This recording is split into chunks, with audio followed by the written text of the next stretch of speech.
Takk fyrir að koma. Já, þakka þér fyrir að bjóða mér. Ég er búin að vera á leiðin að fá þig til mín og þegar við byrjuðum þá hugsaði ég með mér einn af mínu fyrstu gestum verður Jón Magnússon. Og þakka Ég harði ákveðin í því. Já, þakka þér fyrir það. Ekki veit ég hvað þið ráðið því. Saga þín í þessari umræðu innflytjendamál hefur verið þannig að hún er oft svo grimm. Og ég velti fyrir mér hvaða sem að svona, þú veist, þetta er svo langur tími. Þú sér að ég þarf að vitna í einn merkilegan fund á eftir sem var 2015. En aðeins manninn, þú hefur setið á þingi. Já, ég hef gert það. Og Fyrir tvo flokka. Fyrir tvo flokka, já. Og förum ekki nann út í það. Þetta er frjálslyndi flokkurinn og sjálfstæðisflokkurinn. Já. Og þetta voru svona tímar sem að voru, frjálslyndi flokkurinn náði mjög góðu árangri. Á tímabili? Já, á tímabili, já. Þetta var svona, ég man eftir þessu bara, þá var ég ungur maður og maður að velta fyrir sér allt þetta brot, þú veist, í pólitík en við vorum aðeins að spjalla á hann, hvenær áhugi á stjórnmálu byrjaði? Hjá mér? Já, hjá þér. Þú sagðir þú alls í snemt? Ég held að það hafi verið þegar ég var 12 ára. Já, ég held að það hafi verið þegar ég var 12 ára, Og ég var nú mikill landvarnarmaður. Já. Og kannski með voru almennt ekki að segja þjóðerni sinni, en ég get alveg sagt það. Já. Þannig ég vildi ekki hafa erlendan her í landinu. Þannig ég gekk nú í fyrstu Keflavíkurgöngunni, ég held ég að verið þá 12 ára. Já, 12 ára. Þó að flestir þeir sem voru með mér í göngunni hafi verið allt annar að skoðunar í pólitík heldur en ég. Já, þú meinar. Já. Þetta voru yfirleitt vinstri menn og það sem ég skilgrunni sem kommunista. Já, þetta var nefnilega mikið. En mín hugsun var fyrst og fremst bara að Ísland væri gætti að sjálfstæði sín og menningu. Nú ég get hins vegar sagt að síðar að ég tel að það hefur verið mesta blessun okkar að vera í NATO og þessum viðsjálfverðu tímum sem voru á sína tíma, sérstaklega þegar sovjerski kommunismin var og ætlaði sér að leggja undir sig heimsbyggðina. Já. Svipað eins og Ísland boðar í dag. Og það var sem sagt rúmlega ári síðar eða tæpum 2 árum síðar sem að ég gengi í Heimdall að vísu undir lögaldri en það var nú litið einhvern veginn fram hjá því. Það var mögulegt þá?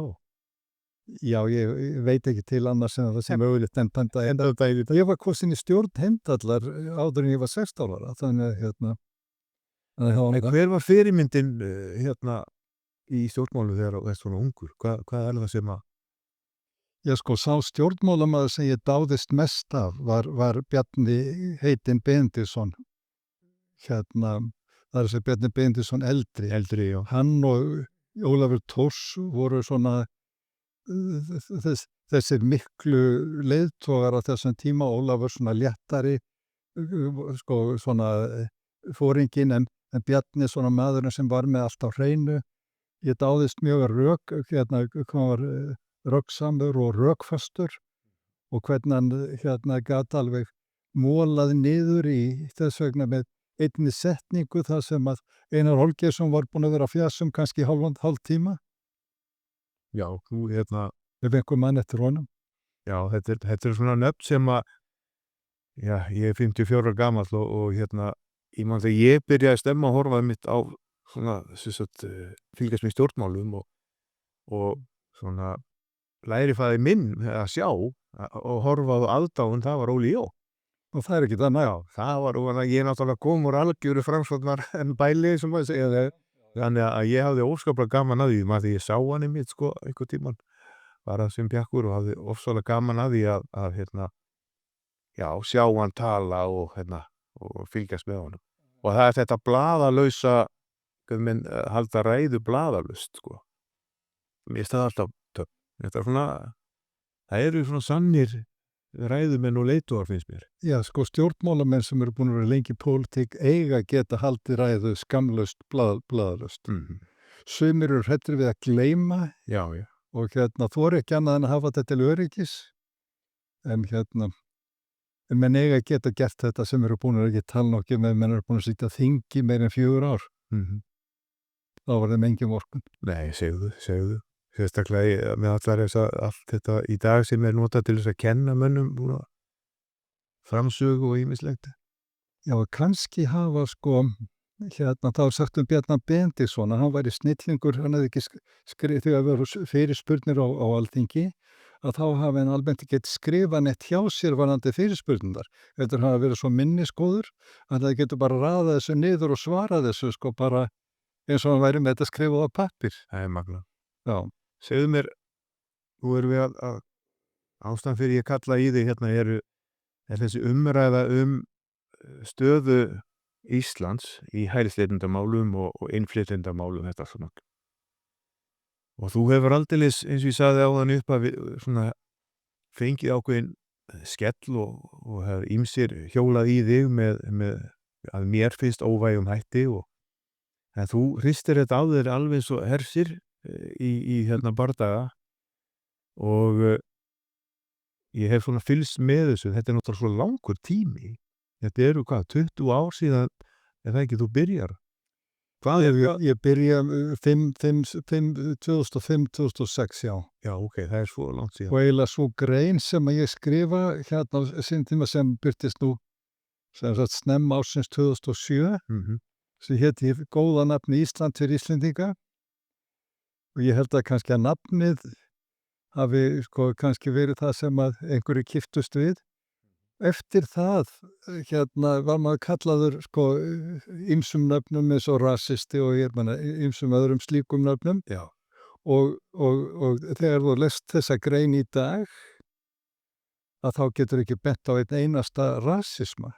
Hvernig ég að tala aðalega innflytjendur frá baltnesku ríkjunum, Póllandi, ég að tala að þetta sé harðduglegt fólk en við þurfum að passa okkur að því við séum svo fámenn að við getum ekki fengið inn í landið allt og marga í einu. Við verðum að gæta að okkar hagsmunum, okkar þjóðerni og það að við glötumst ekki, við tínumst ekki þjóðahafinu. Það er það sem ég að tala um.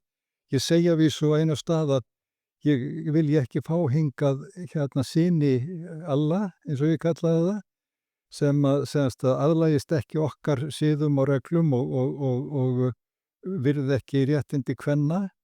Þetta er það sem ég segi og ef þetta var rasismi sem kannski það eina sem hægt að segja til það og þá verður bara að hafa það.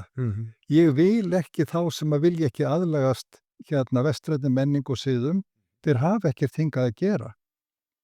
Já, þetta eru ég að velta því fyrir mér að þú voru að segja þetta á þessum tíma og þú hefur fengið þennan skell, rasisti og ýmislegt annað og teiknaður upp og jáfnvel kollegar þínir hjólað í þig með ýmsum hætti. Já, það er nú bara aðalega einn. Já, en það er hann einhver göttustrákur sem ratar ekki. Já, en allir þeir sem hafa blandað sér í þessu umræðu hafa, hvort sem það er hér í Englandi, Danmörku, Noregi hafa fengið á sig þennan merkimiða. Hann er bara notaður strax. Já. Og síðan hefur eftir því sem lengur líður í því sem gengur og gerist, þá átta fleiri og fleiri sig á því að viðkomandi er ekkert að segja annað en sannleika. Hann er að vara við þeirri hættu sem blasir við. Hugsaðu nú Nigel Farage núna, sem er búin að vara við þessari hætti í lengri tíma. Og hann segir, við ætlum að reka yfir 60.000 ólöglega flóttamenn á fyrsta tímabili eftir að ég tek við stjórninni. Hann segir, við verðum að segja okkur frá mannréttindadómstóli Evrópu, vegna þess að þeir eru ekki virða mannréttindi breskra þegna, heldur bara þeirra sem eru að koma hingað ólöglega. Og hann segir, við verðum líka að segja okkur frá því sem að Sameinuðu þjóðirnar gerðu á sínu tíma, vegna þess að á ekki við lengur í dag. Við búum í algjörlega breyttum heimi. Þegar þessar reglur voru settar, þá voru farþegar með flugi nánast engir, flugferðir voru mjög dýrar og þetta var flutningur á milli landa var mjög lítill. Þessar reglur flóttastofnunar Sameinuðu þjóðanna voru settar fyrst og fremst til þess að gæta að þeim sem voru að flýja frá Stalín og ógnarstjórn hans. Að vera ekki sendið tilbaka beint undir þær böðulsöndur sem þarna var að ræða. Síðan gengur það og menn horfa upp á ófrið og annað og þá móta menn þá stefnu að það sé betra að flóttamennirnir eða hælisleitendurnir, hinir raunverulegu hælisleitendur. Það er ekkert slíkt í gangi hjá okkur, það er yfir 99% sem er ekkert raunverulegir hælisleitendur heldur þykjast vera það. En allt í lagi, þá búa menn til þá eða setja niður þá meginreglu að það eigi að koma þessu fólki fyrir sem næst heimkynnum sínum. Þannig að þegar ófriðinum slotar og þá getur það flutt tilbaka. Eða nú er allt annað upp á teininum. Nú á að flytja þetta fólk yfir halvan hnöttinn til Íslands, Bretlands, Þýskalands, Frakklands en aðtöðu eitt. Ekki til Kína, ekki til Sádi-Arabíu, ekki til Japan, ekki til Pakistan. Nei, bara til Evrópu. Já, þetta er nefnilega... Þetta er innrás í Evrópu. Já, þetta og á vestræn gildi sem að þetta er náttúrulega orðið, staðan er orðin skelfileg. Já, mínum að því. En ég er að velta fyrir mér landsfundurum frægi 2015. Já. Og þetta vitna í nokkra punkta þegar að þetta ekki ákveðin hópur frá Ástu Örnu sem kom saman og sáum að búið til púlið. Já, hún var svona fyrirliðin. Já. Hún var svona fyrirliði þessara innan gæsalappa frjálslyndu afla sem vildu bjóða útlendinga velkomna. Flóttamenn velkomnir. Hún var svona fulltrúi þess hóps. Já. Og ef þú lest þessa tillögu sem að við bárum þetta fram nokkrir. Já. Ég var nú fyrsti hlutningsmaður í þessu, en það var nú þó nokkur hópur sem að stóða þessu og flokksforustan þá stóð sem harðast gegn því að þetta næði samþykki, en að þú lest þessar tillögur í dag þá sérðu það að þarna er ekki, þarna er, ef eitthvað er allt of skammt farið. Það hefði þurft að ganga lengra heldur en við vorum að leggja til. En jafnvel það sem að við vorum að vara við og benda á þessum tíma, að það var þessi hópur ekki sammála, það er að segja í raun fólk sem hefur verið að prétika open border með einum eða öðrum hætti alla tíð síðan. Og það er bara eitt sem er. Fólk verður átt að segja á því að þá fólk sé í sama stjórnmálaflokki, þá á það ekki endilega pólitíska samleiði í öllum málum. Nei. Eins og Ronald Reagan sagði á sínu tíma, og hann sagði ég er hægrimaður og ég tel mig vera mjög langt til hægri. En það er nú einu sinni þannig að jafnvel þó að með séu langt til hægri þá er það kannski pínulítið annar staðar í sömum málum. Já. Og það er það sem við verðum alltaf að átta okkur á, hvað svo sem er verið að gera með því að hengja merki með á fólk og segja hann er svona eða hann er svona. Fólk er bara mismunandi. Það hefur sína skoðanir. Það er einmitt það sem við verðum við þetta þvert á flokka að það er svo, við erum að tala við við kvöldum aðeila sem eru vinstri menn og svo hægri menn, miðjumenn og allt saman. Þetta er þvert á flokka og fólk er að kalla eftir breytingum. Það er ákveðin ótti í gangi líka. Fólk er búið að fá algjörlega nóg af þróuninni og einmitt þeir sem töluðu þetta og sér að 2015 heldur þú þessa ræðu og 2015-16 þá byrjar þetta flæði. Þá byrja menn nú á því að það stofnuð þverpólitísk nefnd og við Hönnu Birnu Kristjánsdóttur, þá verandi dómsmálaráðherra, sem að leggur grunninn að þessum hræðilegu útlendingalögum sem eru tekin upp og sem að hefur eiginlega verið andstætt íslenskum hagsmunum allan tíð síðan. Og þeir dómsmálaráðherrar sem að síður hafa komið hafi ekki gert nægilegt til þess að leiðrétta þetta. Það verður nú bara ekkert annað eða minna sagt en það að þetta er meira og minna kák. Og það sem að núverandi dómsmálaráðherra er að leggja til er ekkert annað en kák. Eini vestræni stjórnmálaleiðtoginn sem að hefur komið með tillögur að viti núna upp á síðkastið Nigel Farage sem boðar það að umbóttaflokkur hans í Bretlandi muni standa fyrir. og þær tillögur eru sko mjög góðar að mínu vati og það skynsamlegasta sem hefur komið fram. Nú, hann fær náttúrulega sína það eru hengtir á hann merkimiðar svipað eins og mig, Já, já.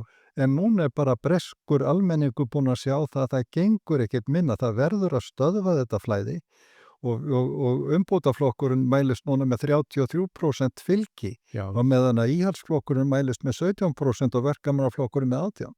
Við sjáum einmitt þessar breytingar sko alla Evrópu og eins og Pólland, hvernig þeir hafa gjörsamlega snúið við ákveðinni þróun hjá sér, Ungverjaland. Þetta aðeira sem að þora að takast á því og ræða á opinberu vettvangi þessi mál, þennan vanda. En segðu mér hvernig stjórnmálaflokkar í dag, finnst þér einhver hafa, ég ætla að tala bara beint úr eins og ég sé beint úr Breiðaflinu, eru menn reðjar? Eru menn eitthvað sérstakir það? Nei, þeir eru stundum taldi vera viklingar. Já, Eldra fólk þá, ég fara í strætisvagn upp í Breiðholt. já. En engin stjórnmálaflokkur með reðjar til þess að takast á þetta mál? Já, sko, ég nú að vonast til þess. Ég að vonast til þess að miðflokkurinn tæki upp eindregnari afstöðu í þessum málum og sjálfstæðisflokkurinn líka. Já. Ég að vonast til þess og það reynir á í vetur hvort að þessir flokkar sýna þá Alþingi og hvort að þessir flokkar í stefnumótun á sínum þingum eða það sem tekinast að þora og vilja fara að berjast af alvöru fyrir því og átta sig á því að þetta þjóðfélagsvandamál og þjóðfélagsmein númer 1 sem verður að taka á. Ef að það ekki gert, þá allt annað ónýtt. Við getum rifist fiskveiðistjórnarkerfið, skattlagning á útgerðin eða ekki, og það hægt að breyta því. Nýja ríkisstjórnir geta komið og breytt því. En ef við missum endalega tökin gagnvart innflytjendastraumnum, þá verður það því aldrei breytt. Aldrei. Og það stendur raunverulega baráttan gildi þess að vera Íslendingur, íslenska menningu og íslenska tungu. Ég spáði því eða sagði fyrir í greininu sem ég skrifaði 2007, þá sagði ég viljum við það að fyndi hver maður í Reykjavík tali ekki íslendingur, velji frekar ensku. Það löngu komið. Já, það hefur í raun það sem þú skrifar, ég var nú búin að glugga eins og búin að fá svona viðra því, að það búið að rætast og gott betur en það. Allir þessir menn sem hafa varað við og fengið sína merkimiða hvað þetta varðandi þennan málaflokk, þeir hafa varað við en þróunin var enn uggvænlegri heldur en þeir þó bentu á. Og það alveg sama, meira að segja Enoch Powell, sem nú eiginlega svona fyrsti í Bretlandi sem að tekur afgerandi afstöðu, það hefur allt komið fram sem hann sagði bara í ýktari mynd nema eitt atriði. Það að segja það að það hefði ekki orðið innanlandsstyrjaldir í Bretlandi ennþá. En segðu mér, þú talar þessar 2 flokka, hvort þeir hafi nú þegar að þetta gerist, þá náttúrulega Sjálfstæðisflokkurinn og Framsóknarflokkurinn með Sigmund Davíð, þeir hleypa þessu apparati í gegn. Heldur þeir geri þetta? Þeir hafa haft tækifæri til þess að gera þetta lengi, leggja fram mál og annað, þó við séð í stjórnarandstöðu og jafnvel þegar menn voru í ríkisstjórn og annað, þá ekkert að frétta. Ég var með Baldur Borðhússon í spjalli og maður verður var við það að fólk orðið svo, það orðið svo, það búið að gefast upp á þessu loforðaflaumi stjórnmálamanna og stjórnmálaflokka. Leið og koma inn þá einhvern veginn tínast til bara. Hvernig, heldur það, von eða eins og þetta tala komin tíma á einhvern umbótaflokk eða bara mannskap sem tilbúin til að fara í þetta? Æskilegast væri að þeir flokkar sem eiga að gæta Íslands og íslenskra þjóðmenningar að þeir geri það. Ef þeir gera það ekki, þá eiga þeir ekkert erindi. Það bara ekkert flóknara það. Ég hef nú rætt oftar en einu sinni við Sigmund Davíð og ég átta mig á því að hann hefur mikinn áhuga á þessu máli og þegar Douglas Murray kom hingað og var boðið upp á það að íslenski stjórnmálaleiðtogar getur talað við hann, hvað þeir vildu, þá var Sigmundur Davíðs svo eini sem að tók því boði og þeir áttu mjög langt og gott spjall. Og það var í tilefni af útgáfu bókarinnar Dauði Evrópu sem að mínu viti mjög gott rit eftir Douglas Murray. Og ég veit að Sigmundur setti sig síðan í samband við Douglas Murray til þess að vera í talsambandi við hann varðandi hlutina. Spurningin svo ræður hann við sinn flokk og ræður hann við því að flokkurinn gerir þetta að máli númer 1 og þori að taka slaginn þrátt fyrir þá merkimiða sem munu koma á hann og mennina, ef þeir gera það. Það að segja, þá sami merkimiða þú hefur verið að segja hafa verið endalaust hengtir á mig. Já. Og þá það líka með Sjálfstæðisflokkinn. Ég hef trú á því að hinn nýi formaður Sjálfstæðisflokksins vilji algjörlega breyta stefnu frá forvera sína. Og loka landamærum. Spurningin svo, kemst hún upp með það að ganga eins langt eins og nauðsynlegt að ganga í þessu máli. Ég segi Framsóknarflokkurinn, segi Miðflokkurinn og Sjálfstæðisflokkurinn verða að sýna það í verki að þeir séu raunverulegir landvarnarflokkar sem að vilji komast hjá þessu. Ef þeir gera það ekki, þá verður bara að stofna landvarnarflokk til þess að gæta þess að við drukknum ekki og verðum ekki að neinu í þjóðahafinu. Að því við erum að tala þetta, það svo margir sem að ræða við mann hinn og þessi mál og ég fæ alveg tugi skilabóða hinn og þessi málefni varðandi hælisleitendur og allan þennan óskaplega mikla iðnað og hvernig þetta hólskepla yfir kerfið. Við, sumir segja að við séum einhvern veginn orðin of sein. Hér til dæmis stór hluti múslima búnir að ætla sér að snúa dæminu við. Við sjáum við Sigfús tókum myndbönd og annað sem við vorum að skoða þar sem að þeir bara ekki sannlega segja að þeir ætli bara að koma dreifa öllu sem að Allah boðar og það allt saman og hér verið að dreifa miðum og öllu þessu ég kallar þetta brenglun sem búið að koma hingað til Íslands og að snúa öllu við erum búin að eltast við allar þessar diktúrur. Sumir segja við séum orðin of sein. Hvað finnst þér? Nei, við erum klárlega ekki orðin of sein. En við verðum það fljótlega ef við bregðumst ekki við, en við erum ekki orðin of sein.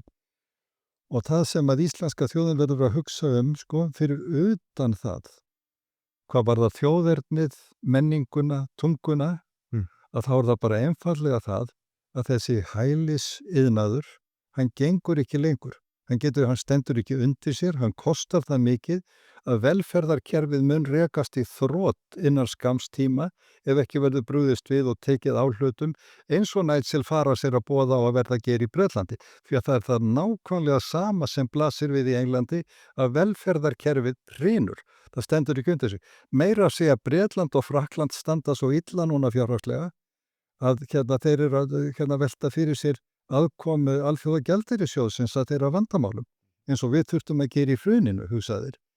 Og þetta myndum við þurfa að gera áfram ef við höldum áfram á sömu brautinni og það megum við ekki gera. Ragnar Árnason, sá merki ágæti prófessor fyrrverandi, emeritus eins og við kalla háskólamennirnir af því þeir svo merkilegir. Já, það fyrrverandi prófessor, þá þeir emeritus og að hann hefur sett fram töluna að þessi aðstoð við hælisleitendur og innflytjendur sé kringum 100 milljarðar á ári. Ég held að þessi tala sé ekki oftalin hjá Ragnar Árnasyni nema síður sé.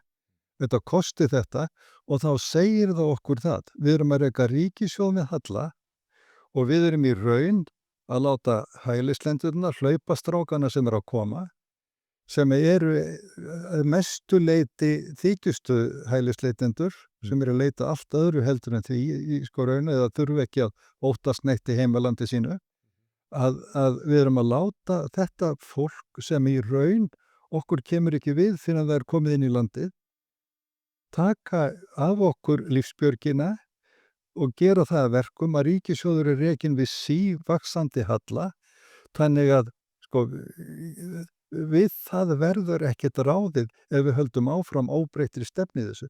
Eitt sem að ég var sagt við mig daginn af ágætnum stjórnmálamanni, sem að ég treysti nú vel að fara ekki með fleipur, en það það að ríkisstjórnin sé enn að flytja inn fólk frá Gaza. Eins og var gert í tíð síðari ríkisstjórn þar sem jafnvel var sent flugvél til þess að ná í þetta fólk. Við vorum eina ríkisstjórnin í veröldinni sem að gerði það. Hugsaðu okkur, eina ríkisstjórnin sem að lét sér detta þetta í hug. Og af hverju? Og það var á grundvelli fjölskyldusameiningar. En hvaða fjölskyldu það? Mér sagt að einn maður sé búinn að taka 14 úr fjölskyldunni til sín. Það ekki neitt DNA-próf sem að sýnir fram á það að það sé einhverja skyldleika ræða. Nei, það virðist vera nóg að menn segja og byrja hann í fjölskyldunum minn og þá við komið til tekin inn. Og þá spurningin, hvernig ætlum við að standa frammi fyrir þess og komið í veg fyrir þetta? Jú, við verðum að afnema allar reglur þessa fjölskyldusameiningu. Ef að einhverjur fjölskyldun svona mikilvægur að við komið getur ekki án að sverið og þá verður hann bara að fara tilbaka. Það ekkert flóknar en það. Það sem að kom mér óvart þegar ég fór svona að kynna með því ég nú haft velt þessu mikið fyrir mér og lengi og þegar ég fór að stíga fram þá fekk maður skelling eins og það tala um. Það fá það allir. Já, alveg og það sem svo magna sko og þetta eiginlega orðið svolítið svona, það þessar hótanir, þú veist, hvað öll þessi læti og þessu, það vantar ekki að menn hóta hinn og þessu sko. En það eru bara orðin tóm í raun. En ég ennþá.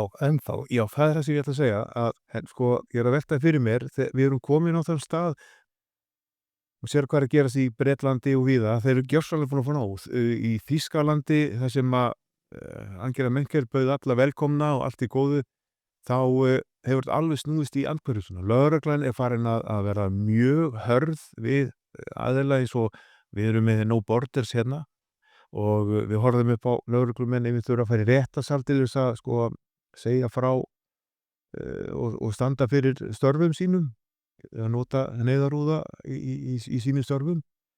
Þannig að finnst þér, erum við komin á stað þar sem að við erum að fara á næsta stig, finnst þér? Hvernig svona, hvernig upplifur það? Ég sko, ef þú skoðar götumynd árið 2020, þá hún allt önnur heldur en götumyndin í dag. Já, hún algjörlega... Ef þú skoðar bara götumyndina frá því í fyrra, þá hún líka breytt. Og tekur eftir því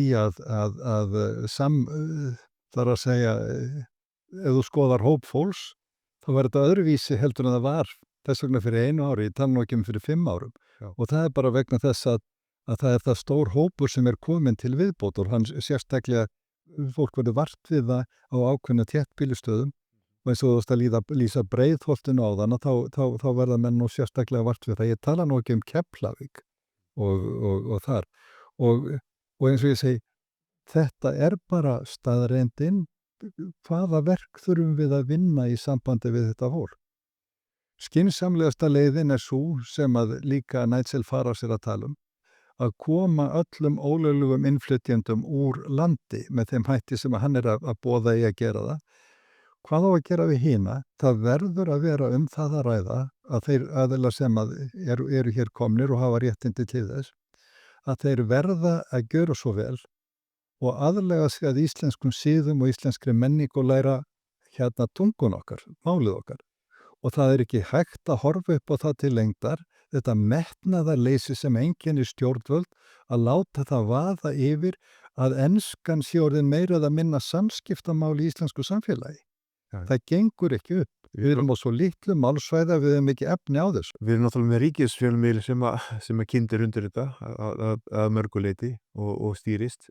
En mér langar þess að segja reitt, ég sá myndband daginn sem að maður frá Georgíu sem var að koma hér í afplánun og hann var að senda það á bróðið sinn, þetta nú bara svona, ég ekki á TikTok og þessu en eitt sem sýndi mér þetta, Hann var að dást að því þegar hann var að fara upp á Hólmsheiði í fangelsi hvað það væri svakalega fínt Já. og hann væri að fara í stuttan tíma í afplánun. Og hér ef að einhver ætlaði að koma þá væri tekið svo lítið á þessu, þar að auki væri svo lítið pláss og ef þú verður með nógu mikið læti og annað þá gætur jafnvel verið með heila álmu fyrir þig. Þannig að og ég einhvern veginn þegar maður heyrir þetta þá svona þetta er bara eitthvað bull og það er óþarfi að vera að ljúga upp á fólk.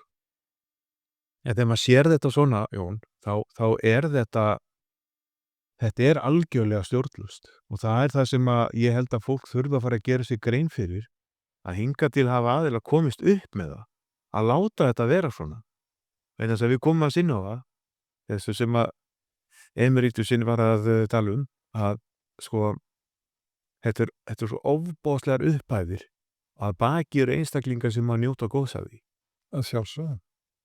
Heilu stéttirnar, já. Meðal annars mín. Já, einmitt, það eru og maður hefur einmitt heyrt sko, já, fyrir þingmenn sem eru lögmenn í dag sko, að þeir hafa haft samband og ertu ekki með eitthvað mál fyrir mig og reyna að ná sér í verkefni. En, sko, heldur þú að við séum að fara í einhverja, að við tölum svona stuttan tíma, finnst þér svona, erum við að fara í, þú veist, nú þetta til dæmis í Bretlandi þar sem fólk er búin að fá nóg, eins og við tölum áðan og í Þýskalandi þar sem að ef hóparnir koma saman þá sko lögreglan í vandræðum. Erum við að fara inn í einhverja vargöld? Nei, það vona ég nú ekki. Ég vona að íslenska þjóðin sjáu það hverjir hennar hagsmunir eru og hlutirnir fá ekki að þróast jafn langt eins og þeir hafa þróast til dæmis í löndum eins og Bretlandi, Frakklandi og Belgíu og þannig að það verði tekið á málunum fyrr og tekið af þeim að nauðsynlegri hörku og það er það sem að ég er að vonast til og þeir sem hafa verið að segja og halda og vera með varnaðarorðin allan þennan tíma þess að frá því aldamót hafa allir verið að segja það sem að raunverulega hefur verið að gerast. Þeir hafa verið að vara við, þeir eru engin rasistar, þeir eru engin hægri öfgamenn. Þetta er bara fólk sem horfir á ástandið og segir ef við viljum búa í vestrænu lýðræðisríki, búa við þá velferð sem við viljum búa við, þannig að við sköffum útvegum öllum borgurum gott viðurværi og hvernig svo sem það er, en að þeir hafa verið að benda á þetta og allt sem þeir hafa verið að segja hefur komið fram og jafnvel í ýktari mynd og það kemur einmitt fram í bók Douglas Murray, þarna Dauði Evrópu og þá rekur hann það hvernig sko raunverulega þessir spámenn sem hann kallar sem að vöruðu við að varnaðarorðin voru of væg ef eitthvað var en ekki nægilega hörð til að vekja athygli á ástandinu. En spurningin er bara hvað þarf til þess að fólk vakni í þessu lýðræða samfélagi. Það hefur það gott, það horfur upp á að segast næsta dag, en það er ekki reiðubúið að því virðist til þess að horfa fram í þróunina hver hún getur verið og varast því að þjóðfélagið þróist í óæskilega átt, þannig að verði ennþá erfiðar að taka á því heldur en það er þó orðið núna. En getur verið að það sé verið að fela þetta fyrir okkur? Að sjálfsögðu er verið að reyna að fela í stöðinni. Það er ekki bara verið að fela það hér á landi heldur alla Evrópu. Það er sko af hverju verið að reyna að fela þetta? Af því að ótti stjórnvalda er svo mikill við það að almenningur rísi upp eða viti staðreyndirnar í málinu. Eins og þegar fjölda nauðganirnar voru í Köln á sínu tíma í Þýskalandi á nýjársnótt. Yfirvöld sögðu, kanslari Þýskalands Angela Merkel sagði, það gerðist ekki neitt. Borgarstjórinn í Köln sagði, það gerðist ekki neitt. Og lögregluyfirvöld í Köln sagði, það gerðist ekki neitt. Hvað gerðist þá? Jú, þá kom Facebook og núna X, eins og það heitir í dag, í góða farfir. Það var dreift réttum upplýsingum það hvað hafði verið að gerðast. Þannig hafði verið hópnauðgun nauðganir borgina á þessi áramót. Þannig að yfirvöld gátu ekki annað en viðurkennt að tekið málið til skoðunar. En það átti að taka þetta niður og þannig er það út allt. Austurrískur kennari var dæmdur af mannréttindadómstóli Evrópu fyrir hvað? Jú, æðsti dómstóll Austurríkis hafði dæmt hana fyrir það að segja frá því þegar hún var að kenna börnum um Múhameð hvað yngsta konan hans var gömul. Minnir hún hafi verið 7 ára. Og hann hafi semst látið hann eiga sig svona ykkur 2-3 ár til viðbótar og þessi austurríski kennari sagði við vitum alveg hvað við köllum þetta í dag. Það dæmt og þetta fyrir til Mannréttindadómstóls Evrópu. Þar hún dæmdi að vísa í einhverja svona sekt sem að skipti engu máli en það sem að skipti máli var það að dómurinn féll á þeim grundvelli að þetta gæti valdið ólgu í samfélaginu. Já, býðum við. Má ég ekki segja eitthvað, má ég ekki vera með pólitískar skoðanir vegna þess að það geti valdið ólgu í samfélaginu. Get ég ekki haldið áfram að vera ósammála Gunnari sósíalista af því að það getur valdið ólgu í samfélaginu. Eða hann ósammála mér. Býtu, hvar erum við þá á þeim grundvelli markastorgs stjórnmálana að fólk með ekki hafa tjáningafrelsi og frjálsar skoðanir. En þetta var kennari sem var að segja sannleikann, ekkert annað. Það var bara að vísa til vestræna gilda og spyrja hvað köllum við þetta hér. Og hún dæmt vegna þess að þetta geti valdið ólgu í samfélagi. Og það var þess vegna líka sem að lögreglan í Köln var að ljúga varðandi það og segja að það hafði ekki verið hópnauðganir þó hún vissi vel að hún var að ljúga. Og það var þess vegna sem að yfirvöld á Íslandi eru að mínu viti eftir því sem ég best var skilið og þú ættir að þekkja betur að þú ert meiri í baráttunni í þessu núna og þekkir fleiri á þessum aldri að það verið að reyna að fela vondar hluti. Það verið að reyna að fela vondar hluti varðandi sérstaklega ákveðna innflytjendahópa. Já, það ég tek alveg undir það og eftir foreldrarveldi fræga þá verður maður var við búin að fá marga pósta það sem maður verið að benda á og það situr alltaf í mig þegar taxihöndurinn frægi fór af stað og segja frá staðreyndum. Það hunsuð hann allir, hann verið handtekinn nokkru sinnum. Það ekki fyrir núna sem aðilar eins og til dæmis Bláa lónið, Isavia og aðrir eru farnir að hlusta á þetta. Akkurat. Og nú var einstaklingur sem náðist á myndbandar sem hann gjör svona slefti sér við ferðamenn og sýndi óbeldislega hegðun. Ef að þetta hefði ekki verið birt, þá hefði aldrei verið tekist á við þennan vanda og ef að taxihöndurinn hefði til dæmis ekki haft alla þessa vitneskju.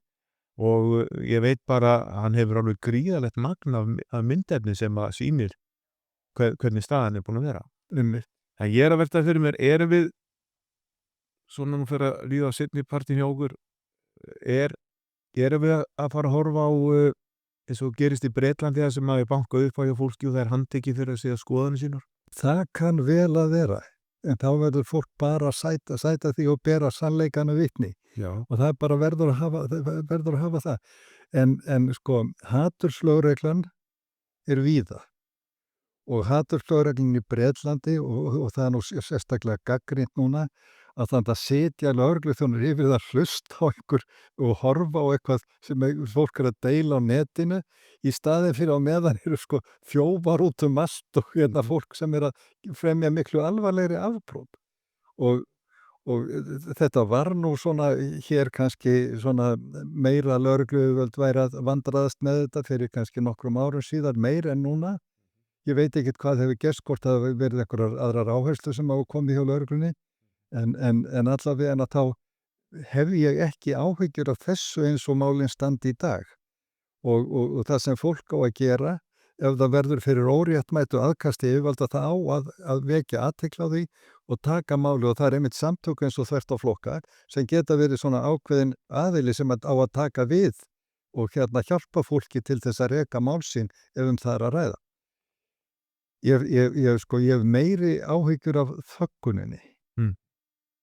Það að sé verið að reyna að fela staðreyndirnar og að yfirvöld geri eins og hendi til dæmis Breta að reyna að komast hjá því að taka á mál.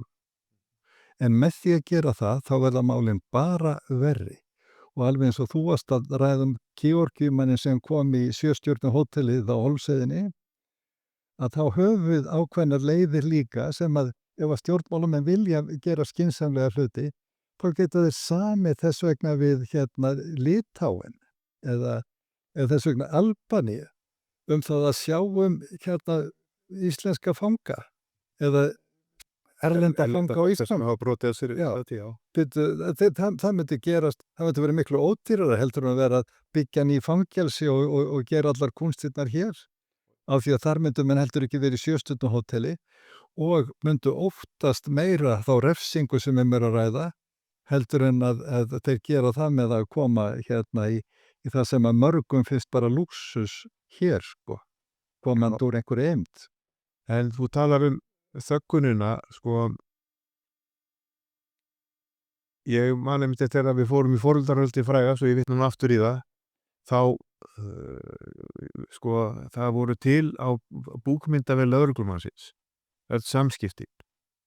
Og ég hef einmitt talað það í viðtali að ég hefði gjarnan viljað fá að lögreglan myndi segja frá því og hvað gerðist og allt saman. En það hefur ekki enn verið gert. Þannig að þöggunin svo mikil og út frá því, og einmitt nú mánudagur þegar við erum að taka þetta upp og á morgun þriðjudag er RÚV að fara af stað með þátt sem að heitir Hatrið. Og þetta allt, já, tengist Viðreisn og ýmislegt stjórnmálaflokknum og eru þáttastjórnendur og þannig að það svona svolítið skítafíla af þessu, finnst mér. Og Skjöldur Íslands einmitt notaður í auglýsingu á vegum RÚV í þessu máli og það var að fara að tala um Hatrið.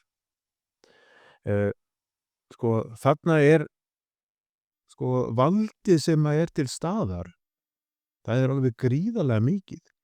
Þú ert að meina áróðursmiðstöðin Ríkisútvarp sem tekur afstöðu og afstæðan gegn Skjöldur Ísland. Já. Og það sá maður strax. Skjöldur Ísland fer þarna í eitthvað rölt og eitthvað þess áttar og það strax er Ríkisútvarpið búið að búa til einhver hræðileg samtök, einhver samtök öfgamanna út úr þessu sem að séu hugsanlega að láta illt að sig leiða. Ekki nóg með það. Það kallaði einhverja fræðimenn úr háskólum, þeir sveip sig kubli fræðimannsins og finna að samtök eins og þessi séu til líklega til þess að gera þetta. Ég hlustaði á þetta í útvarpinu og ég sagði með mér, hvað er fólkið að fara? Þessi samtök Skjöldur Íslands hafi ekki gert neitt annað heldur en að vilja standa fyrir ákveðna þjóðfélagslegum gildum og gæta að samborgarunum. Eru þeir hatursamtök? Eru þeir hatursamtök vegna þess að vilja gæta að íslenskri þjóðmenningu? Og það var það sem að ég hef oft spurt og þú segir að fólk hafi verið að kasta skít í mig út af minni afstöðu. Það er það sem að verið að gera að fólk í raun að fara gegn sem sagt skoðunum. En það reynir ekki að rökræða þær. Það reynir ekkert að fara í sem sagt spurninginu það, viðkomandi að segja rétt? Skjöldur Ísland að segja rétta hluti varðandi íslenskt samfélag, hvað ber að varast og hvað þurfa að gera? Ég hef ekki orðið var við annað en að það sé að ræða. Ég hef skrifað það og ég stend við það. Og meðan þið eruð á þessu að þá er það bara fyrirfram fordæming. Já, sem að styðst ekki við neitt skynsamlegt, en það er því miður það sem að Ríkisútvarpið stendur fyrir í dag. Ríkisútvarpið hefur ávallt og ævinlega á þessari öld staðið með þeim sem ólöglega komið til landsins og reynda að koma í veg fyrir að viðkomandi þyrfti að fara úr landi. Alltaf, það er auglýst þetta, jafnvel auglýst útifundi og þannig að það hefur búið til að það var einhverjir vondir menn í lögreglu eða stjórnmálum sem var að standa fyrir því að það skildi virða lögin í landinu og hvað hafi ekki stjórnmálamenn oft kiknað í hnjáliðunum og látið undan þessum áróðri. Hvað ekki margir sem hafa verið sóttir til Keflavíkur aftur í staðin fyrir það að þurfa að sæta því sem íslensk lög segja til Stjórnmálamenn hafi í raun gerst brotlegir, ráðherrar, við löggjöfina með þeim aðgerðum sem það var gripið til, þvert ofan í það sem að lögregluyfirvöld og útlendingayfirvöld hafa sagt, verið að gera. Við höfum mjög alvarleg dæmi það. Já, og hvernig án og svona hópur, svona embættismann að vinna? þegar allt í einu sko að ráðherra því að hérna ríkisútvarpið liggur ofan á þeim að þá bara verið eins og þessi menn hafi eitthvað gaman af því að ryðjast inn og þurfa að taka fólk í burtu og láta flytja það úr landi, að sjálfsögðu ekki. En þeir eru að framfylgja lögunum í landinu og þegar að yfirmenn, æðstu yfirmenn, ráðherrar, alþingismenn reyna að koma í veg fyrir að lögum í landinu skuli haldið uppi og þau skuli virt, að þá er það mjög alvarlegur hlutur. En þetta er það sem við höfum verið að horfa upp á alla þessa öld og alltaf hefur útvarpið og sjónvarpið mælt með því að það yrði gert, að lögin í landinu skildi ekki vera virt. Og það munu þeir halda áfram að gera og þið fáið ekki frið í skjöldur Íslands. En þá bara herði ykkur í því að standa vörð íslensk gildi og það sem máli skiptir fyrir íslenska þjóð. Ég held að ég geti varpa pínu sprengju núna til RÚV og þessara aðila sem að héldu virkilega að þau gætu kaffart okkur með því að níða okkur og reyna að eyðileggja mannorð okkar, eins og ég sagði í ræðu minni á þriðja fundinum okkar. Þá notaði þessa leið og RÚV er akkurat að gera það. Nú er heill þáttur búinn til og fara að ræða þetta sem fengið einhverjir sérfræðingar, ekki kallaði okkur. En ég ábyggilega sveipaðir kublifræðimanns. Já, og það vantar ekki, og ég hef heyrt borgarfulltrúa og annað meirihlutans í borginni kalla okkur þjóðernisinn og nýnasista.